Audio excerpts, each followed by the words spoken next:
The stars shimmered beyond the reinforced glass panels of Observation Deck 3, their cold brilliance flickering across the face of Commander Eli Voss. He sat stiff-backed in a gravity-reclined chair, flanked by members of the Earth Diplomatic Corps, but his thoughts weren't on diplomacy. His eyes, sharp and pale, tracked the slow docking maneuver of the Thalari vessel as it approached the human station like a glowing jellyfish tethered to physics only out of politeness. Everything about the Thalari was graceful, fluid, enigmatic. They're right on time, came a voice beside him. Lieutenant Avery, his second-in-command, was calm, but she couldn't keep the edge out of her voice. You think they're really going to read someone's mind? Voss didn't answer immediately. He watched as the docking clamps latched onto the alien craft with a hiss that vibrated through the walls. He rubbed the callous side of his thumb, a silent habit from a life lived too long in war zones and battlefield command chairs. They didn't cross half a galaxy to exchange pleasantries. The bay doors opened, and the delegation emerged. They were taller than expected. One in particular, presumably their leader, stood nearly 2 meters, its skin glistening with translucent layers of biofilm that shifted colors with every movement. Its eyes, enormous and crystalline, pulsed with alternating rings of electric blue and deep scarlet. Fins sprouted delicately from the side of its elongated head, glowing faintly, like the petals of a bioluminescent flower. The crew went still. I am Geron. The alien's voice reverberated not through the air, but through the mind, like thought given voice. We are Thalari. We greet you with calm. Voss stepped forward, his boots loud on the sterile deck. Commander Eli Voss, representing the United Earth Confederation. Welcome aboard Horizon Spire.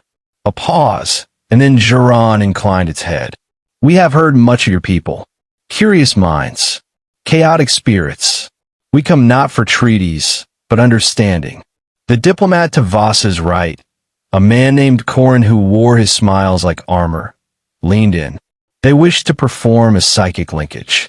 A demonstration. Their way of sharing knowledge. That's a risk, Avery whispered, frowning. There are classified operations locked in our minds. Corin waved a hand. They're not interested in secrets. They want something deeper. Something emotional. Geron turned slightly, its gaze fixed on Voss. Your thoughts are veiled, heavy. We request one mind brave enough to be seen. All eyes turned to him.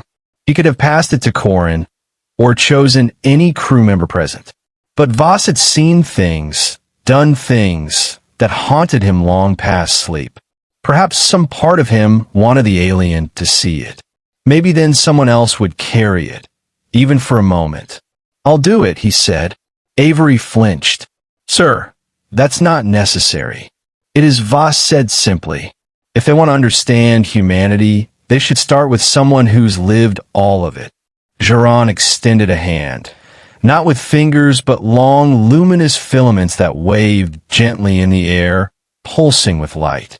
A thin circle of energy formed above them, and with a silent gesture, the alien invited Voss to sit beneath it. The commander took his seat. The chair molded to his back. He exhaled, slow and even, as the neural threads from the device descended like glowing strands of spider silk. They brushed his temples, and the temperature seemed to drop several degrees. Open your thoughts, Geron said within his mind. You need not speak. It began gently, a flicker of memory. His mother's face, blurry with age. The scent of spring rain in the Appalachians. Laughter at academy graduation. Then, with increasing speed, the darker tides surged forward. Explosions in Martian dust. The sound of a soldier sobbing into a comm unit. His own voice ordering a bombing run over a civilian sector he couldn't confirm was clear. He tried to hold something back, but the alien was already inside. A mind as vast and foreign as the ocean was exploring his every scar. Suddenly, Jaron tensed. The alien's eyes dilated, the inner rings spinning. A deep, resonating sound escaped its throat, part roar, part cry, and it recoiled. The filaments flailed, then retracted violently. Jaron stumbled backward, its limbs twitching. The glow around its body flared like a dying star. Then it screamed. The sound didn't pass through air. It tore directly through the minds of everyone present. A raw, psychic wail of terror and incomprehension. Crew members dropped to their knees, clutching their heads. One officer vomited. Lights on the walls flickered, and a low warning hum began to vibrate through the station. Jaron collapsed. "Medic!" Voss barked, struggling to stand as the alien's attendants rushed in. He tried to reach out, but Avery held him back. "Let them," she whispered. "You're not helping now." The Thilari surrounded their fallen elder, communicating in bursts of unspoken thought. One of them looked up directly at Voss. There was no malice in its eyes, only fear. It didn't speak. It didn't need to. "You broke him." Voss stood in silence as the chaos settled around him, the sound of alarms dimming, the shouts fading to whispers. His heart pounded with a weight he hadn't felt since the last battlefield he swore he'd never return to. Korn approached cautiously. "What the hell did he see, Eli?" "I don't know," Voss said, though it wasn't true. Avery stepped closer. "That wasn't normal. The Thilari are telepaths. They've connected with dozens of species. But you? You heard him just by being seen." Voss turned away, staring at the empty space beyond the docking bay. Stars still burned. The universe still turned. And yet, everything felt shifted. A boundary had been crossed, and something had followed them back. A whisper touched his mind, distant, fragmented. Darkness with shape and memory. Voss inhaled sharply. The Thilari medics worked in silence as the elder's glowing form dimmed faintly with each minute. Whatever had happened, it wasn't just psychic overload. It was trauma. Trauma transferred like an infection. And Eli Voss, for all his stoicism, understood one thing in that moment with clarity sharper than pain. The human mind wasn't just a maze of thought and memory. It was a battlefield, and the alien had stepped into the worst part of it. The doors to the medical wing closed with a hiss behind Jaron's body. The Thilari delegation followed in quiet procession, refusing to look back. Avery broke the silence. "What now?" Voss's eyes remained locked on the place where the alien had fallen. "Now," he said, voice low, "we wait to see if they ever speak to us again." The medbay doors sealed with a quiet finality that felt far louder than the alarms that had come before. Eli Voss stood behind the reinforced observation window, arms crossed tightly over his chest. On the other side, Jaron's body floated weightlessly inside a suspension chamber, surrounded by blue light and unfamiliar instrumentation. His luminous fins had gone dim. Voss couldn't tell if the alien was alive or simply paused. Behind him, the low murmur of human and Thilari voices buzzed through the command deck. Translators struggled to keep up. The Alliance meeting, once so optimistic, had dissolved into a quiet panic. No species in recorded galactic history had caused a Thilari mind reader to collapse. Not once. Not even during psychic engagements with the war-obsessed Varnock or the chaotic swarms of Jovian AI colonies. But a human mind had broken through the incomprehensible calm of a psychic elder. And now Jaron hovered between consciousness and whatever the Thilari equivalent of a coma might be. "You're being blamed," Avery said, stepping beside him. Diplomatic command is trying to spin it as cultural incompatibility, but the Thilari scientists are demanding a neural quarantine. Voss's lip twitched, barely a smile. "They think I'm contagious." "They think you're dangerous," she corrected. He turned to face her. Her gaze didn't waver, though there was a softness there, buried under regulation and rank. They'd been through 3 tours together, watched comrades fall, seen cities burn on Europa, and through it all, Voss had never flinched. But now, standing outside a sealed room with a near-catatonic alien inside, he looked cracked. "Have you slept?" she asked. "No. Eaten. Does whiskey count?" Her expression didn't change, but the pause between them did. The silence thickened. "They want to isolate you," she continued. "Scan your brain activity. Recreate the link under control conditions." Voss stepped away from the window.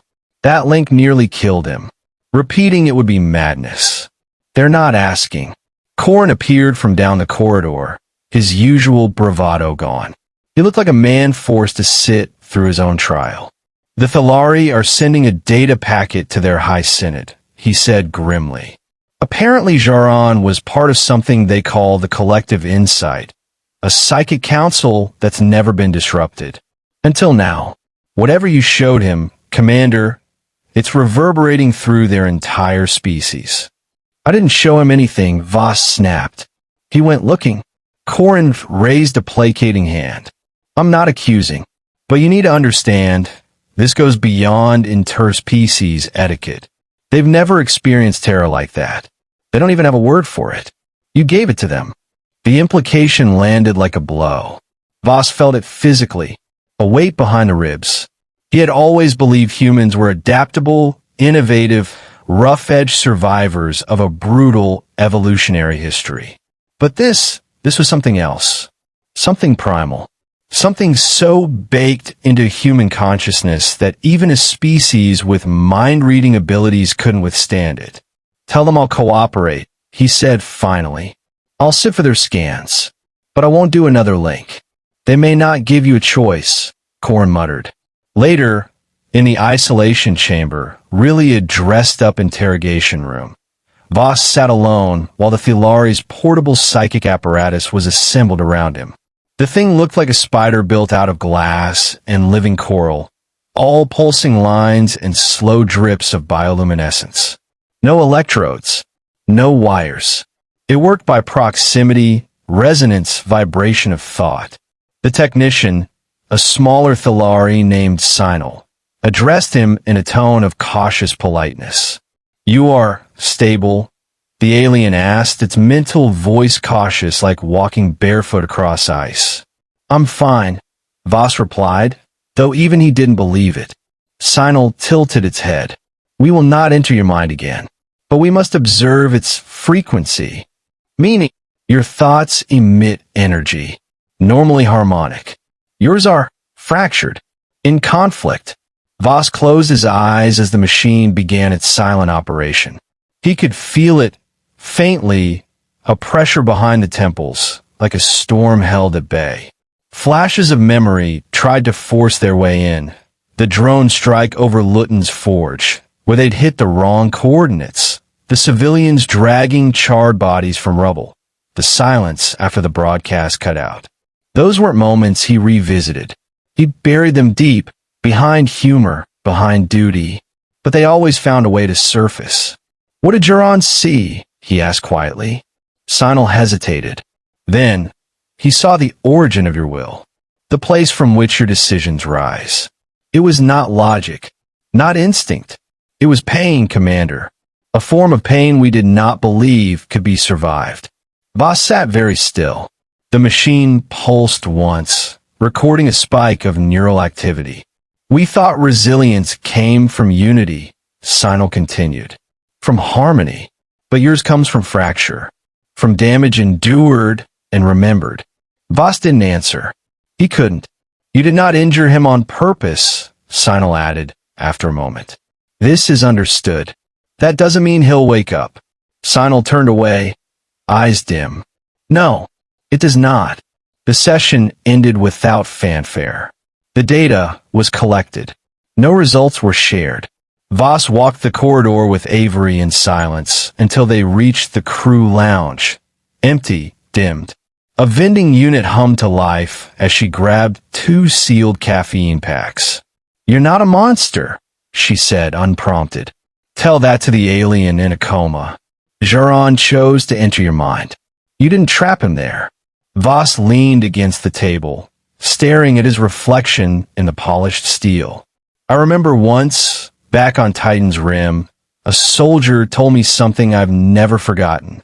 He said, "Humans don't survive because we're strong. We survive because we're broken in ways that never fully heal. And we keep walking anyway." Avery sat across from him, eyes searching his face. Maybe that's what they're seeing now. Not our technology or our diplomacy. Just us. Our insides. The part we've never really shown. They came expecting minds like glass, Voss said. They found barbed wire. A quiet chime interrupted them.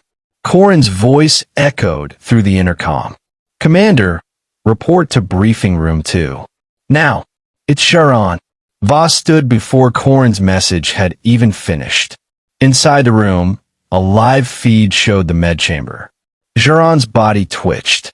One fin lit up, then another. Voss approached the screen slowly. On the monitor, Sharon's eyes fluttered open, barely slits of glowing azure. Sinal appeared beside the chamber, antennae drawn close in what might have been reverence or fear. A voice broke through, soft, quivering, and fragmented across frequencies. "He carries the storm, yet walks through fire and dreams." A breath caught in Voss's throat. Jaron was speaking, not to anyone present, not exactly. The words came like echoes, directed outward into the air, but meant for him. For Eli Voss. Sinal's voice came in after a pause. He is speaking a declaration. A phrase only used once in our history, when one mind transforms another. Corin whispered, "What the hell does that mean?" "It means," Avery said, eyes wide, "they're listening again."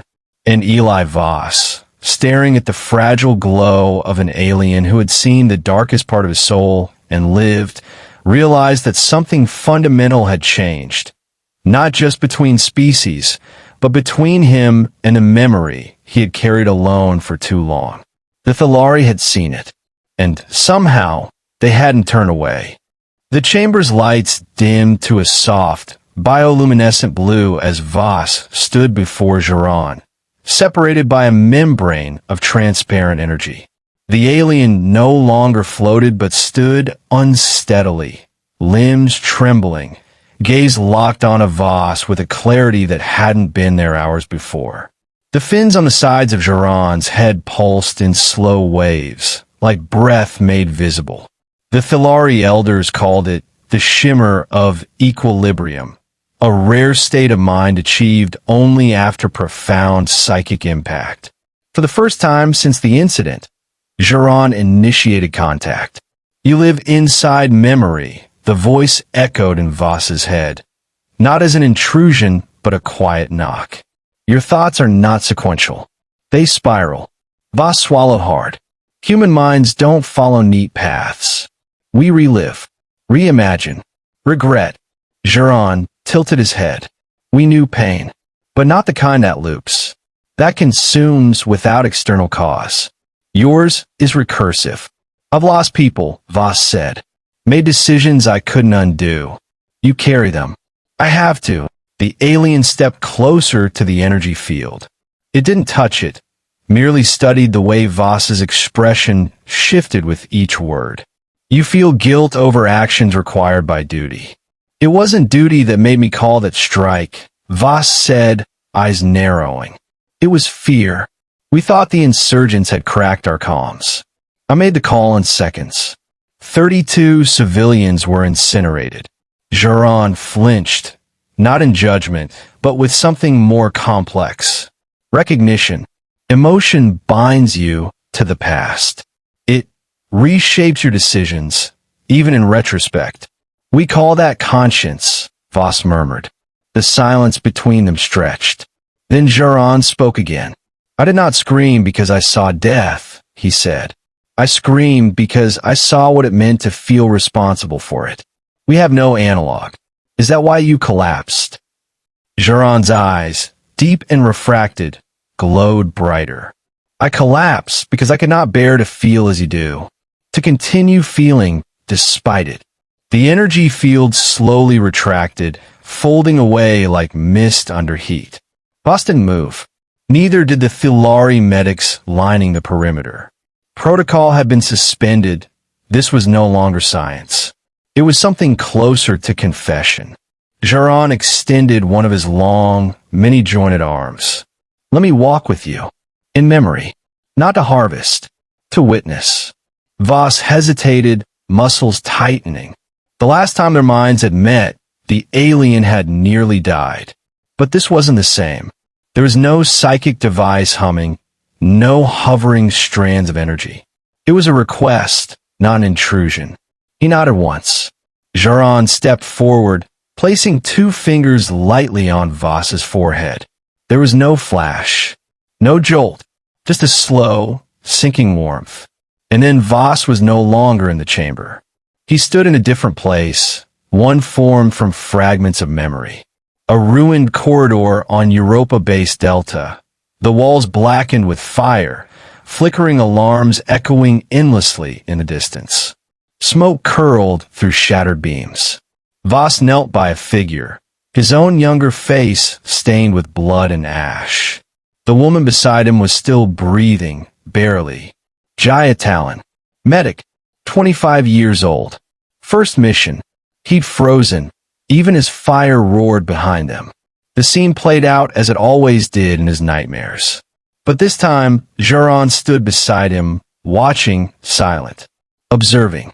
You were afraid, Jaron said softly. She needed evacuation. But I heard movement in the east corridor. I thought they were circling back. I ran. I left her. You returned. Too late. The younger Voss shouted her name. Her chest had stopped rising. His voice broke as he radioed the command center. His knees gave out. Jaron said nothing. Then the memory dissolved, shifting into another. The decision to accept a promotion that distanced him from his surviving unit. The argument with his brother before deployment. The child in the dust of Luton's surface colony, staring at the wreckage of a home. Scene after scene, woven from choices, each unremarkable alone, but together forming the marrow of a man who had grown accustomed to living with ghosts. At last, Jaron released him. The alien stepped back, visibly altered, not just fatigued but reshaped. There was a gravity to his movements now, a slowness that mirrored the weight in Voss's chest.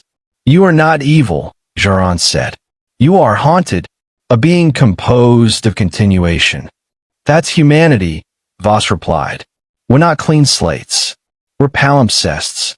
Everything written over something else. Jaron's fingers twitched, a subtle gesture of assent. We feared your kind. Now we understand that fear may be your defining trait and your power. Corin entered the chamber with 2 Thilari behind him, breaking the moment. They've reviewed the psychic logs, he announced. The council has reached a decision. Voss stood straighter. I assume this is the part where they send us packing. Quite the opposite, Corin said, looking stunned. They're requesting a delegation, not diplomats. Veterans. Survivors. People who've felt. What? Avery asked, stepping through the entrance behind him. Jaron answered, because understanding you requires enduring you. And we must learn how your kind survives such pain without collapse. Avery blinked. They want to feel more of this. To feel as you do, Jaron said, is agony, but also awakening. It strips pretense. There is no deception in suffering. Corin gave a weak laugh. Guess we're not so simple after all. Voss met Jaron's gaze one last time. You still want that connection? We no longer wish to read you, the alien said. We wish to remember with you. That is the distinction. Outside the chamber, the corridor was alive with motion. Messages between ships, agreements in formation, plans drafted at speeds only artificial intelligence could maintain. But none of that felt real to Voss. What felt real was the way Jaron stood, not above or apart, but beside him, as an equal, as someone who had walked the interior battlefield and returned. I'm not sure humanity is ready for this, Voss admitted. Then it is good, Geron said, that you are not waiting on humanity. The weight in Voss's chest lifted slightly. Enough to breathe. Enough to take the next step. Outside, the station's docking bay prepared for something entirely new. Not an alliance, a reckoning, and perhaps a beginning. The launch of the envoy vessel Trinexus was silent, at least in the way that space permitted. From the observation ring of Station Alias, Eli Voss watched the thrusters flare and fade, the craft disappearing into a field of stars with a delegation that no one on either side had imagined existing weeks ago. The Thalari had chosen to send their newly formed Witness Assembly alongside human counterparts, war veterans, survivors, artists, and grief counselors. Not politicians, not strategists. People who had lived with pain, not abstracted it. Voss was not on that ship. He remained on the station, not by order, but by choice. Behind him, Avery stepped into the room without announcing herself. Her boots made no sound, but her presence did. There was a stillness to her now, one sharpened by the past few days. The unspoken bond they shared, formed not by romance, but by something older and harder, was stronger than ever. They're going to reach the Thalari home core in 5 days, she said, standing beside him. Geron insisted the delegation bypass the formal route. Direct neural sharing begins the moment they dock. That's the part that still gets me, Voss said, arms folded, eyes distant. They want to feel us. Not hear, not read, not translate, just feel. They've started using your term for it, she added. Memory walking. Voss exhaled slowly. I didn't invent that. I just lived it. A pause hung in the space between them. They're also sending their own recordings to Earth, she continued. Not just political communiques. Actual emotional archives. Mood pulses. Grief spectra. They're going to hit a wall, Voss said.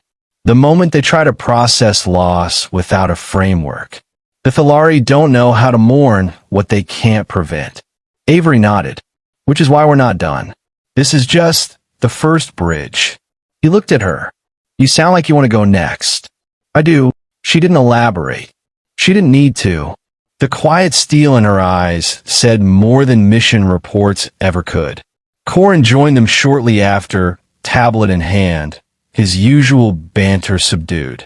The commander had aged in the last few days, not physically, but perceptibly. Responsibility wore differently now. We got new instructions from Earth Command, he said. The Defense Committee is forming a civilian-led liaison program.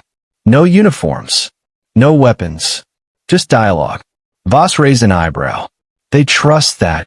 No, Corin replied, but they've seen the footage. The Thalari healers crying after syncing with Geron. The younger ones writing their first ever personal journals. They're changing, and Earth wants to know how far it goes. Then we stay on Alias? For now, Corin confirmed. Think of it as a lighthouse. If the tide shifts, we'll be the warning bell. They stood in silence again, each processing the shape of the future ahead. But it was Geron's reappearance that reshaped the moment entirely. The alien entered the observation room slowly, with purpose. His steps were more fluid than before, more human in their hesitation. The shimmer along his translucent skin had deepened, moving in rhythm with his breath. He no longer radiated passive serenity. Now he bore the active complexity of a being who had seen the inner workings of human despair and chosen to stay. I have made a decision, Geron said, bowing his head briefly to all three. Voss straightened. You're not going with them? I will follow, Geron said, but not yet. My place is here, with the Origin. You mean Voss? Avery said. Geron nodded. The beginning must be revisited, not merely honored. Voss stared at him, unsure how to respond. "What else do you want from me?" "To teach me how to carry it," Geron replied. "Not the pain, the persistence." He gestured toward the stars, toward the ship already vanishing into interstellar silence. "They will learn from your people. But I must learn why your people continue forward when so much within them begs to fall apart." Corin tilted his head. "You're not afraid anymore." "I am," Geron admitted. "But I understand it now. Fear is not the end of reason in your kind. It is the birthplace of courage." Voss looked down at his hands. There was blood that no longer stained them, but that had never really washed away. Maybe it wasn't supposed to.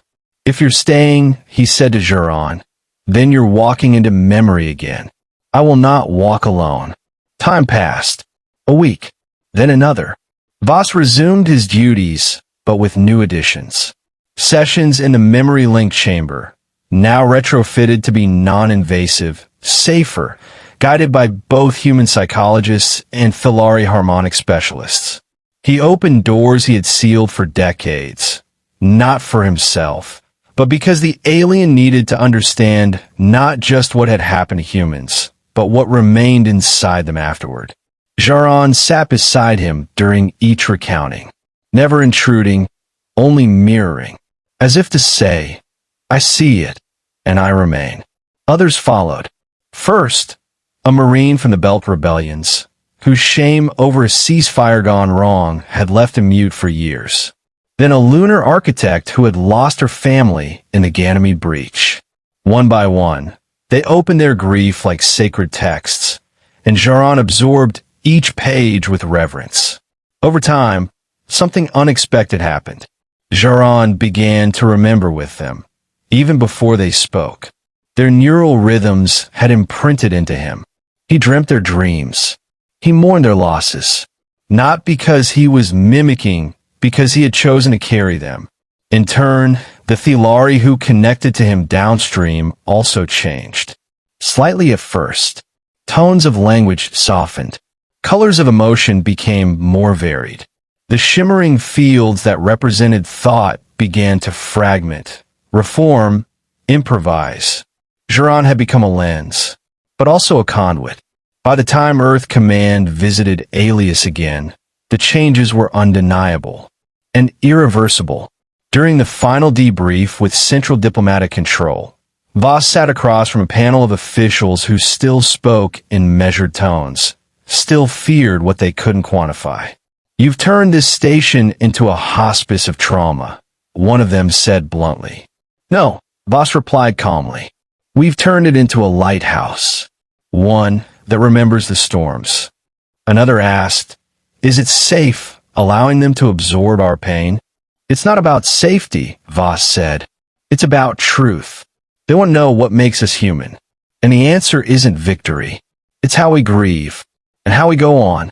As he left the room, Geron waited for him at the end of the hall, calm and bright-eyed. Together, they walked the long corridor, footsteps in sync. There would be more journeys, more minds to meet, more pain to unveil. But none of it could undo what had already begun. One alien had touched a human mind, and in doing so, glimpsed the unbearable fire that lay within. He had screamed. He had passed out. But he had also awakened, and he had stayed.